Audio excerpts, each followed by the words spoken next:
Welcome to wishful ಅಡುಗೆ ಮನೆ. ನೋಡಿ, ಇವತ್ತೇ ನಾವು ಇಲ್ಲಿ ಕ್ಯಾಬೇಜನ್ನು ತಗೊಂಡಿರೋದು. ಏನಂತೀರ ಅಶ ನೀವು ಕ್ಯಾಬೇಜ್ಗೆ? ಎಲೆಕೋಸು. ನಾವು ಇದಕ್ಕೆ ಕೋಬಿ ಅಂತೀವಿ. ಓಕೆ, ಇದು ಮಹಾರಾಷ್ಟ್ರ ಸೈಡ್ ನಾವು ಇದಕ್ಕೆ ಕೋಬಿ ಅಂತೀವಿ. ಸೊ ಇಲ್ಲಿ ಕನ್ನಡದಲ್ಲಿ ಇದಕ್ಕೆ ಎಲೆಕೋಸು ಅಂತಾರೆ. ಸೊ ಇಲ್ಲಿ ಇವತ್ತೇ ನಾವು ಈ ಎಲೆಕೋಸನ್ನ ತಗೊಂಡ್ಬಿಟ್ಟು ಒಂದು ಹೊಸದು ಮತ್ತೆ ಯುನಿಕ್ ರೆಸಿಪಿನ ಮಾಡೋಣ. ತುಂಬಾ ಡಿಫ್ರೆಂಟ್ ಇದೆ, ನೀವು ಯಾವತ್ತೂ ತಿನ್ನಲಿಕ್ಕಿಲ್ಲ, ಅಷ್ಟು ಒಳ್ಳೆ ರೆಸಿಪಿ ಇದೆ. ಮನೆಯಲ್ಲಿ ಇರುವಂಥ ಇಂಗ್ರೀಡಿಯೆಂಟ್ಸ್ನೇ ಬಳಸಿಬಿಟ್ಟು ಮಾಡ್ಕೊಳ್ಳುವಂಥ ಒಂದು ಹೆಲ್ದಿ ರೆಸಿಪಿ. ಕ್ಯಾಬೇಜು ಕೂಡ ವೆಯ್ಟ್ ಲಾಸ್ ಮಾಡೋರಿಗೆ ತುಂಬ ನ್ಯೂಟ್ರಿಷನ್ ಕೊಡುತ್ತೆ. ಸೊ ನೀವು ಏನಾದರೂ ವೆಯ್ಟ್ ಲಾಸ್ ಮಾಡ್ತೀನಿ ಅಂದರೆ ಇಡೀ ದಿನಕ್ಕೆ ನೀವು ಒಂದು ಬೌಲ್ ಅಷ್ಟು ಕ್ಯಾಬೇಜನ್ನು ಸ್ಯಾಲಡ್ ಆಗಿದ್ರೆ ತಿನ್ಕೋಬಹುದು. ಇಲ್ಲ ಅಂದರೆ ಜಸ್ಟ್ ಒಂದು ಸ್ವಲ್ಪ ಆಲಿವ್ ಆಯಿಲು ಅಥವಾ ನೀವು ಮನೇಲಿ ಯಾವ ಎಣ್ಣೆನ ಬೆಳೆಸ್ತೀರಾ, ಸುಮ್ಮನೆ ಡ್ರಾಪ್ ಅಷ್ಟು ಎಣ್ಣೆನ ಹಾಕಿಬಿಟ್ಟು ಫ್ರೈ ಮಾಡಿ ಅರಿಶಿನ ಮತ್ತು ಉಪ್ಪನ್ನು ಹಾಕೊಂಡು ಕೂಡ ಚಪಾತಿ ಜೊತೆ ತಿನ್ಕೋಬಹುದು. ಇದ್ರ ರಿಸಲ್ಟ್ ಕೂಡ ಇಫೆಕ್ಟಿವ್ ಆಗಿದೆ ಆಶಾ. ಮತ್ತೆ ಯಾವುದು ಸೈಡ್ ಎಫೆಕ್ಟ್ ಇಲ್ಲ, ಏನೂ ಇಲ್ಲ, healthy recipe. So one time ನೀವು ಇದನ್ನ ಕನ್ಸ್ಯೂಮ್ ಮಾಡಿದರೆ ಸಾಕು, ವೆಯ್ಟ್ ಲಾಸ್ ಮಾಡೋರಿಗೆ ತುಂಬ ಹೆಲ್ಪ್ಫುಲ್ ಆಗಿದೆ. ಮತ್ತು ಅದ್ರ ಜೊತೆ ನ್ಯೂಟ್ರಿಷನ್ ಕೂಡ ನಿಮಗೆ ಸಿಗುತ್ತೆ. ಇದರಲ್ಲಿ ವಾಟರ್ ಕನ್ಸಿಸ್ಟೆನ್ಸಿ ಜಾಸ್ತಿ ಇರುತ್ತೆ ಆಶಾ ಎಲೆಕೋಸಲ್ಲಿನೂ. ಸೊ ನೋಡಿ, ಇದ್ರ ಸಣ್ಣದಾಗಿ ಹೆಚ್ಕೊಂಡಿರೋದು. ನೀವು ಬೇಕಂದ್ರೆ ಗ್ರೇಟು ಕೂಡ ಮಾಡ್ಕೋಬಹುದು, ತುರ್ಕೋಬಹುದು. ಬಟ್ ಇಲ್ಲಿ ಸಣ್ಣದಾಗಿ ಇದನ್ನ ನಾವು ಕಟ್ ಮಾಡ್ಕೊಂಡಿದೀವಿ. ಅರ್ಧ ಎಲೆಕೋಸನ್ನ ಕಟ್ ಮಾಡ್ಕೊಂಡು ತಗೊಂಡಿರೋದು. ಇವಾಗ ನೆಕ್ಸ್ಟ್ ಇದ್ರ ಒಳಗಡೆ ಮತ್ತೆ ಯಾವ ತರಕಾರಿನ ಹಾಕೋದು ಅಂತ ನೋಡೋಣ. ನೋಡಿ, ಇವಾಗ ಕ್ಯಾಪ್ಸಿಕಮ್ನ ಕೂಡ ಆ್ಯಡ್ ಮಾಡ್ಕೊಳ್ತಾ ಇದ್ದೀವಿ. ಸಣ್ಣದಾಗಿ ಕಟ್ ಮಾಡ್ಕೊಬೇಕು. ಹಾಗೇನೆ 2 ಈರುಳ್ಳಿನ ಸಣ್ಣದಾಗಿ ಕಟ್ ಮಾಡಿ ಸೇರಿಸ್ಕೊಳ್ತಾ ಇದ್ದೀವಿ. ಒಂದು ಅರ್ಧ ಕಟ್ ಆಗೋಷ್ಟು ಮೆಂತ್ಯ ಸೊಪ್ಪು ಸಣ್ಣದಾಗಿ ಕಟ್ ಮಾಡ್ಕೊಂಡು ಹಾಕೊಳ್ತಾ ಇದೀವಿ. ತುಂಬಾನೇ ಹೆಲ್ದಿ ಆಗಿರುತ್ತೆ. ನಿಮಗೆ ಸ್ವಲ್ಪ ಸಬ್ಸಿಗೆ ಸೊಪ್ಪು ಬೇಕಿದ್ರು ಹಾಕೋಬೋದಾ ಪ್ರತಿಭಾ? ಹೌದು, ಹಾಕೋಬಹುದು. ನೀವು ಯಾವುದೇ ಗ್ರೀನ್ ಲೀಫಿ ವೆಜಿಟೇಬಲ್ ನ ಸಣ್ಣದಾಗಿ ಕಟ್ ಮಾಡಿ ಹಾಕೋಬಹುದು. ಇವನ್ ಪಾಲಕು ಹಾಕೋಬಹುದು, ಸಬ್ಬಸಿಗೆ ಸೊಪ್ಪು ಹಾಕೋಬಹುದು, ಮೆಂತ್ಯ ಸೊಪ್ಪು ಹಾಕೋಬಹುದು. ಸೊ ಯಾವುದೂ ಇಲ್ಲ ಅಂದ್ರೆ ಸ್ಪ್ರಿಂಗ್ ಆನಿಯನ್ ಹಾಕೋಬಹುದು. ಸ್ಪ್ರಿಂಗ್ ಆನಿಯನ್ ಕೂಡ ಹಾಕೋಬಹುದು. ಇದನ್ನ ಬಿಟ್ಟು ನೀವು ಸಣ್ಣದಾಗಿ ಹೆಚ್ಚಿರುವಂತ ಕ್ಯಾರೆಟ್ ಕೂಡ ಹಾಕೋಬಹುದು. ಬಟ್ ಇವತ್ತು ನಾವು ತುಂಬಾ ಹೆಲ್ದಿ ಮಾಡ್ತಾ ಇದೀವಿ, ಹಾಗಾಗಿ ಪೊಟ್ಯಾಟೋನ ಸ್ಕಿಪ್ ಮಾಡ್ತಾ ಇದೀವಿ. ಪೊಟ್ಯಾಟೋ ಇಲ್ಲದೆ ಕೂಡ ನಾವಿಲ್ಲಿ ಸ್ನಾಕ್ಸ್ ಅನ್ನ ಮಾಡ್ಕೋಬಹುದು. ಯಾವ ತರ ಮಾಡೋದು ಅಂತ ಲಂಚ್ ಬಾಕ್ಸ್ ನೋಡ್ತಾ ಇದ್ದೀವಿ. ಲಂಚ್ ಬಾಕ್ಸಿಗಂತೂ ಮಕ್ಕಳಿಗೆ ಒಂದ್ಸರ್ತಿ ಮಾಡ್ಕೊಟ್ರೆ ಆಶಾ ಡೈಲಿ ತಗೊಂಡ್ ಹೋಗ್ತಾರೆ, ಅಷ್ಟು ಚೆನ್ನಾಗಿರುತ್ತೆ. ಇವಾಗ ಇದ್ರ ಒಳಗಡೆ ಯಾವ್ಯಾವ ಮಸಾಲೆಯನ್ನ ಹಾಕೋದು ಅಂತ ನೋಡೋಣ. ನೋಡಿ, ಇವಾಗ ಇದ್ರ ಒಳಗಡೆ ರುಚಿಗೆ ಉಪ್ಪನ್ನ ಹಾಕೊಳ್ಳೋಣ. ಉಪ್ಪನ್ನ ನೋಡ್ಬಿಟ್ಟು ಹಾಕೊಳ್ಳಿ. ನೋಡಿ, ಒಂದು ಸ್ವಲ್ಪ ಅರಿಶಿನದ ಪುಡಿನ ಹಾಕೊಳ್ಳೋಣ. ಕಲರ್ ತುಂಬಾ ಚೆನ್ನಾಗಿ ಬರುತ್ತೆ. ಮತ್ತೆ ಅರಿಶಿನ ಆಂಟಿಸೆಪ್ಟಿಕ್ ಆಗಿನೂ ಕೆಲಸ ಮಾಡುತ್ತೆ. ಯಾರಿಗಾದ್ರೆ ಗಾಯ ಆದಾಗ ಬಿದ್ದಾಗ ನೀವು ಅರಿಶಿನ ಇಮಿಡಿಯೇಟ್ ಆಗಿ ಡೆಟಾಲ್ ಇಂದ ಒರೆಸ್ಬಿಟ್ಟು ಅರಿಶಿನ ಹಚ್ಚಿದ್ರೆ ಆ ಗಾಯದ ಬ್ಲಡ್ ಬರೋದನ್ನು ಸ್ಟಾಪ್ ಆಗುತ್ತೆ. ಸೊ ಇದನ್ನ ಆಂಟಿಸೆಪ್ಟಿಕ್ ಆಗಿ ವರ್ಕ್ ಮಾಡುತ್ತೆ. ಮತ್ತೆ ಬಾಡಿಯಲ್ಲಿ ಆಂಟಿ ಆಕ್ಸಿಡೆಂಟ್ ಆಗಿ ವರ್ಕ್ ಮಾಡುತ್ತೆ. ಇವಾಗ ಖಾರಕ್ಕೆ ಕೆಂಪು ಖಾರದ ಪುಡಿನ ಹಾಕೊಳ್ಳೋಣ. ಇದು ಖಾರ ಮತ್ತು ಕಲರ್ ಎರಡೂ ಇದೆ. ನೀವು ಖಾರ ನೀವು ಹೆಂಗೆ ತಿಂತೀರಾ ಅದನ್ನ ನೋಡ್ಕೊಂಡು ಹಾಕೋಬಹುದು. ಇಲ್ಲಿ ಒಂದು ಸ್ವಲ್ಪ ಬಿಳಿ ಎಳ್ಳನ್ನು ಹಾಕೋತಾ ಇದ್ದೀನಿ. 1 ಸ್ಪೂನ್ ಅಷ್ಟೇ ಹಾಕೋತಾ ಇದ್ದೀನಿ. ನೀವು ಬೇಕಂದ್ರೆ ಜಾಸ್ತಿ ಕೂಡ ಹಾಕೋಬಹುದು.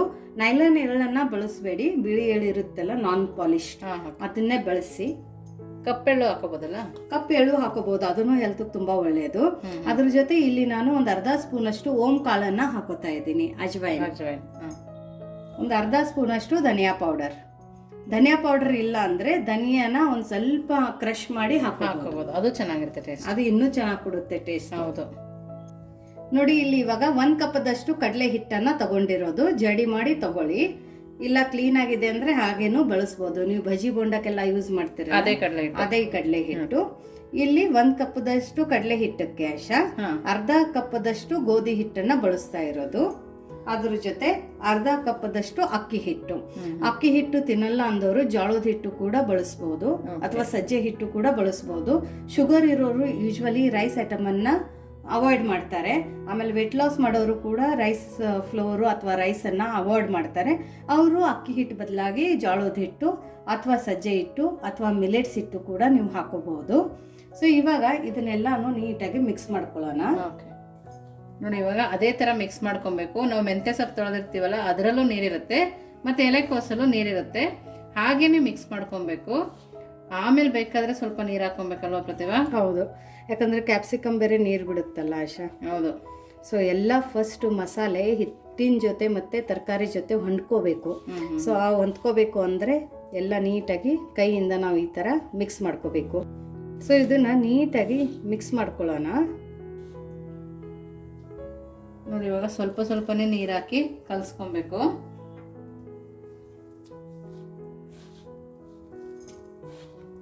ನೀರಿನ ಹದನ ನೋಡ್ಬಿಟ್ಟು ಕಲಿಸ್ಕೊಳ್ಳಿ. ನಮ್ಗೆ ತುಂಬ ಲೂಸ್ ಬೇಕಾಗಿಲ್ಲ ಇದು ಹಿಟ್ಟು. ಹೌದು, ಸ್ವಲ್ಪ ಗಟ್ಟಿನೇ ಇರಬೇಕು. ನೋಡಿ ಇನ್ನೊಂದು ಸ್ವಲ್ಪ ನೀರು ಹಾಕಿ ಕಲಿಸ್ಕೊಳ್ತಾ ಇದೀವಿ. ಸೊ ಇದನ್ನ ನೀಟಾಗಿ ಕಲಿಸ್ಕೊಂಡು ಬರೋಣ ಆಶಾ, ನೀರು ಹಾಕ್ಬಿಟ್ಟು. ಹೌದು, ನೋಡಿ ಈ ಥರ ನೀಟಾಗಿ ಕಲಿಸ್ಕೊಬೇಕು. ನೋಡಿ ಗಟ್ಟಿನೂ ಇಲ್ಲ, ತೀರಾ ತೆಳುನೂ ಇಲ್ಲ, ನಾವು ಈ ಥರ ಕಲಿಸ್ಕೊಬೇಕು. ಉಂಡೆ ಕಟ್ಗಳು ಬರುತ್ತೆ, ಆ ಹದಕ್ಕೆ ಕಲಿಸ್ಕೊಂಡ್ರೆ ಸಾಕು. ನೋಡಿ ಈ ಥರ ಉಂಡೆ ಕಟ್ಕೊಂಡ್ರೆ ಸಾಕಾಗತ್ತೆ. ಓಕೆ, ನೆಕ್ಸ್ಟ್ ಏನು ಮಾಡೋದು ಅಂತ ನೋಡೋಣ ಪ್ರತಿಭಾ. ಓಕೆ, ಸೊ ನೋಡಿ ಇವಾಗ ಕೈಗೆ ಒಂದು ಸ್ವಲ್ಪ ಎಣ್ಣೆನ ಒರೆಸ್ಕೊಂಡು ಇದ್ರದ್ದೊಂದು ಉಂಡೆನ ತಗೊಳ್ಳೋಣ. ಈ ಥರ ಚಿಕ್ಕದಾಗಿ, ತುಂಬ ದಪ್ಪನೂ ತಗೋಬೇಡಿ, ನೋಡೋಕ್ಕೂ ಚೆನ್ನಾಗಿರಬೇಕು. ಸೊ ನೋಡಿ ಈ ಥರ ತಗೊಂಡು ವಡೆ ಶೇಪಲ್ಲಿ ಮಾಡ್ಕೊಳ್ಳೋಣ ಆಶಾ. ಹೌದು, ಮಕ್ಕಳಿಗೆ ತುಂಬ ಖುಷಿ ಆಗುತ್ತೆ ತಿನ್ನೋಕ್ಕೆ. ನೋಡಿ ಈ ಥರ ಮಾಡಿಕೊಂಡು ಇದ್ರ ಮೇಲ್ಗಡೆ ಬಿಳಿ ಎಳ್ಳನ್ನು ಹಚ್ಕೊಳ್ಳೋಣ. ಅದಕ್ಕೆ ನಾನು ಹಾಕೋಬೇಕಾದ್ರೆ ಎಳ್ಳನ್ನು ಆಶಾ ಸ್ವಲ್ಪನೇ ಒಳಗಡೆ ಹಾಕೊಂಡಿರೋದು. ಹೌದು, ಮೇಲೆ ಸ್ಪ್ರಿಂಕಲ್ ಮಾಡ್ಬೋದು ಅಂತ. ಹೌದು.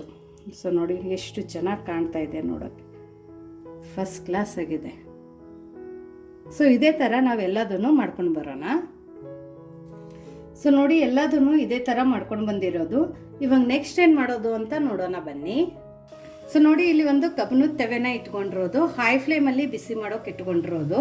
ಇದ್ರ ಮೇಲ್ಗಡೆ ಇವಾಗ ಒಂದು ಸ್ವಲ್ಪ ಎಣ್ಣೆನ ಹಾಕೊಳ್ಳೋಣ ಆಶಾ. ಯಾಕಂದರೆ ನಾವಿದು ಡೀಪ್ ಫ್ರೈ ಆಗಲಿ ಶಾಲೋ ಫ್ರೈ ಆಗಲಿ ಮಾಡ್ತಾ ಇಲ್ಲ. ಸೊ ಕಡಿಮೆ ಎಣ್ಣೆಯಲ್ಲಿ 1 ಸ್ಪೂನ್ ಎಣ್ಣೆಯಲ್ಲಿನೂ ಮಾಡ್ಕೊಳ್ಳುವಂಥ ಇವತ್ತಿನ ಈ ರೆಸಿಪಿ. ಸೊ ನೋಡಿ ಇವಾಗ ಇದ್ರ ಮೇಲ್ಗಡೆನೂ ಮಾಡ್ಕೊಂಡಿರುವಂಥ ಈ ಕಟ್ಲೆಟನ್ನು ಇಟ್ಕೊಳ್ಳೋಣ. Healthy cutlet. ನಿಮಗೆ ಯಾವ ಶೇಪ್ ಬೇಕೋ ಆ ಶೇಪ್ ಕೂಡ ನೀವು ಇಲ್ಲಿ ತಗೋಬಹುದು.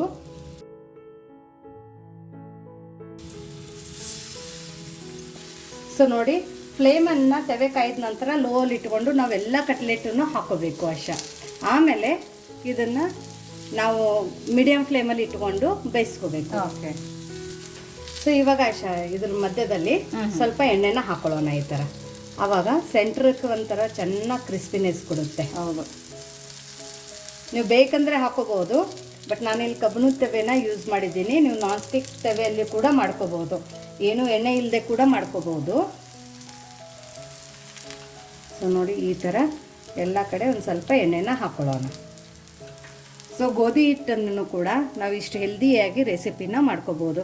ಬರೀ ಸ್ನ್ಯಾಕ್ಸ್ ಅಂದರೆ ನಾವು ಪೊಟ್ಯಾಟೊ, ಬರೀ ಬೋಂಡ ತಿಂತೀವಿ, ಆ ಥರ ಮಾಡ್ಕೋತೀವಿ. ಸೊ ಈ ಥರ ಹೆಲ್ದಿ ತರಕಾರಿ ಮತ್ತು ಹಿಟ್ಟುಗಳಿಂದ ಕೂಡ ಈ ಥರ ಒಂದು ರೆಸಿಪಿನ ಈಸಿಯಾಗಿ, ಅದನ್ನು ಮನೆಯಲ್ಲಿರುವಂಥ ಸಾಮಗ್ರಿನ ಬಳಸಿಬಿಟ್ಟು ಮಾಡ್ಕೋಬಹುದು. ಈ ಟೈಮ್ ಕೂಡ ಮಾಡ್ಕೋಬಹುದು ಪ್ರತಿಭಾ. ಹೌದು, ಸ್ಕೂಲಿಂದ ಬಂದ ತಕ್ಷಣ ಮಕ್ಕಳಿಗೆ ಕೊಟ್ಟರೆ ಇನ್ನೂ ಒಳ್ಳೆಯದು. ಹೌದು. ಸೊ ನೋಡಿ ಇವಾಗ ಇದನ್ನ ತಿರುಗಿಸ್ಕೊಳ್ಳೋಣ.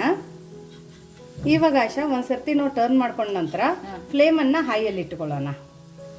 ಕಲರ್ ಕೂಡ ಅಷ್ಟು ಚೆನ್ನಾಗಿ ಬಂದಿದೆ ನೋಡಿ, ತುಂಬ ಚೆನ್ನಾಗಿ ಬಂದಿದೆ, ಕಲರು ಸಖತ್ತಾಗಿ ಬಂದಿದೆ.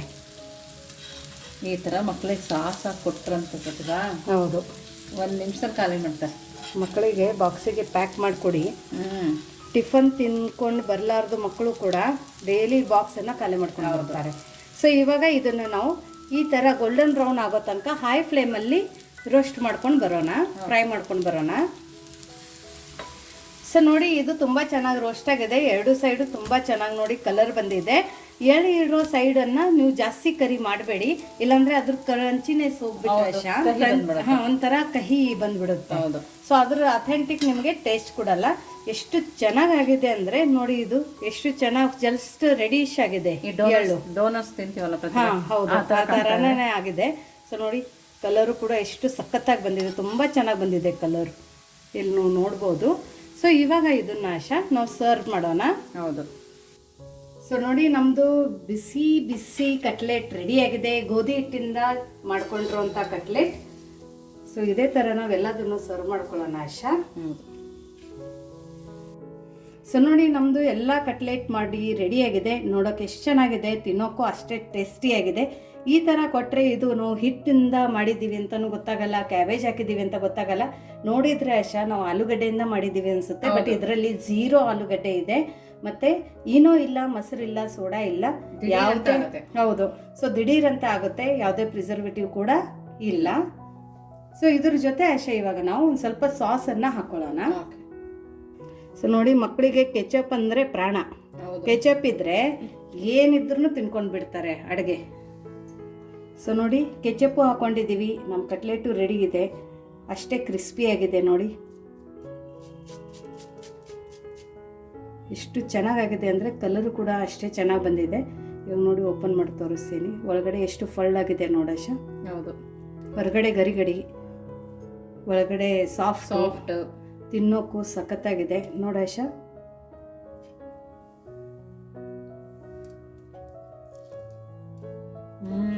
ಪ್ರತಿಭಾ, ಸೂಪರ್ ಆಗಿದೆ, ಚೆನ್ನಾಗಿದೆ ಯಶ. ಕ್ರಂಚಿ, ಆ ಕ್ಯಾಬೇಜ್ ಕ್ರಂಚಿ ತುಂಬಾ ಅಂದ್ರೆ ತುಂಬಾನೇ ಚೆನ್ನಾಗಿದೆ. ಬಜ್ಜಿ ಬೋಂಡ ತಿನ್ನೋದನ್ನ ಮರಿತೀರ ನೀವು. ಹೌದು, ಅಷ್ಟು ಪರ್ಫೆಕ್ಟ್ ಆಗಿದೆ. ಆ ಬಾಯಿಯಲ್ಲಿ ಎಳ್ಳು, ಆ ಕ್ಯಾಬೇಜ್ ಕ್ರಂಚಿನೆಸ್ಸು, ಕ್ಯಾಪ್ಸಿಕಮ್ಮದು, ಆಮೇಲೆ ಇದ್ರ ಒಳಗಡೆ ನಾವು ಗೋಧಿ ಹಿಟ್ಟೆಲ್ಲ ಹಾಕಿದ್ದೀವಿ ಅಂತ ಗೊತ್ತೇ ಆಗಲ್ಲ. ಯಾವ ಹಿಟ್ಟು ಅಂತಾನೆ ಗೊತ್ತಾಗಲ್ಲ, ಬರೀ ತರಕಾರಿ ಸಿಗುತ್ತೆ ಬಾಯಿಗೆ. ಹೌದು, ತುಂಬ ಚೆನ್ನಾಗಿದೆ, ತುಂಬ ಸಖತ್ತಾಗಿದೆ. ಈ ಹೆಲ್ದಿ ರೆಸಿಪಿ ನಿಮಗೆ ಈನೋ ಮೊಸರು ಸೋಡಾ ಇಲ್ಲದೆ ಮಾಡ್ಕೊಂಡಿರೋಂಥ ಈ ಒಂದು ರೆಸಿಪಿ, ಕಡಿಮೆ ಎಣ್ಣೆಯಲ್ಲಿ ಮಾಡ್ಕೊಂಡಿರೋಂಥ ಈ ಥರ ಒಂದು ರೆಸಿಪಿ ನಿಮಗೆ ಹೇಗೆ ಅನ್ನಿಸ್ತು ಅಂತ ಕಮೆಂಟ್ ಮೂಲಕ ತಿಳಿಸೋದನ್ನು ಮರಿಬೇಡಿ. ಇನ್ನೂ ನಮ್ಮ ಚಾನೆಲ್ನ ನೀವು ಲೈಕ್ ಮಾಡಿಲ್ಲ ಅಂದರೆ ಲೈಕ್ ಮಾಡಿ, ಜಾಸ್ತಿ ಶೇರ್ ಮಾಡಿ, ಸಬ್ಸ್ಕ್ರೈಬ್ ಮಾಡಿ. ವಿಶ್ ಫುಲ್ ಅಡುಗೆ ಮನೆಗೆ. Thank you.